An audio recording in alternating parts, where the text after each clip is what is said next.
Taste the Daily. Nilgiri மாவட்டம் உதகையில் மாவட்ட ஆட்சியர் குடியிருப்பு செல்லும் சாலையில் இருசக்கர வாகனத்தில் அதிவேகமாக வந்த இளைஞர் விபத்தில் சிக்கிய பதைப்பதைக்க வைக்கும் சிசிடிவி காட்சி வெளியாகியுள்ளது. இதுகுறித்த கூடுதல் விவரங்களோடு இணைகிறார் எமது செய்தியாளர் அனீஷ். அனீஷ், வணக்கம். என்ன நடந்தது? அந்த இளைஞர் யார்? விவரங்களை வழங்கலாம். வணக்கம். நீலகிரி மாவட்டம் உதகை தமிழகம் சாலையில் மாவட்ட ஆட்சியர் குடியிருப்பு செல்லும் சாலையில் வாலிபர் ஒருவர் இருசக்கர வாகனத்தில் வேகமாக வந்துள்ளார்.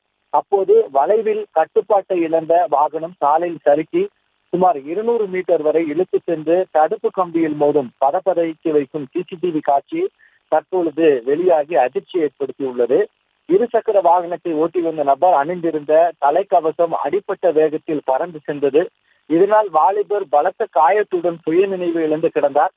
இதனைத் தொடர்ந்து அவருக்கு பின்னால் வந்த வாகன ஓட்டிகள் ஆம்புலன்ஸுக்கு தகவல் அளித்து அவரை அரசு மருத்துவமனைக்கு அனுப்பி வைத்துள்ளனர்.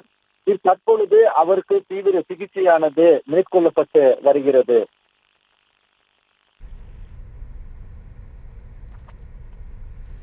விவரங்களுக்கு நன்றி அனீஷ்.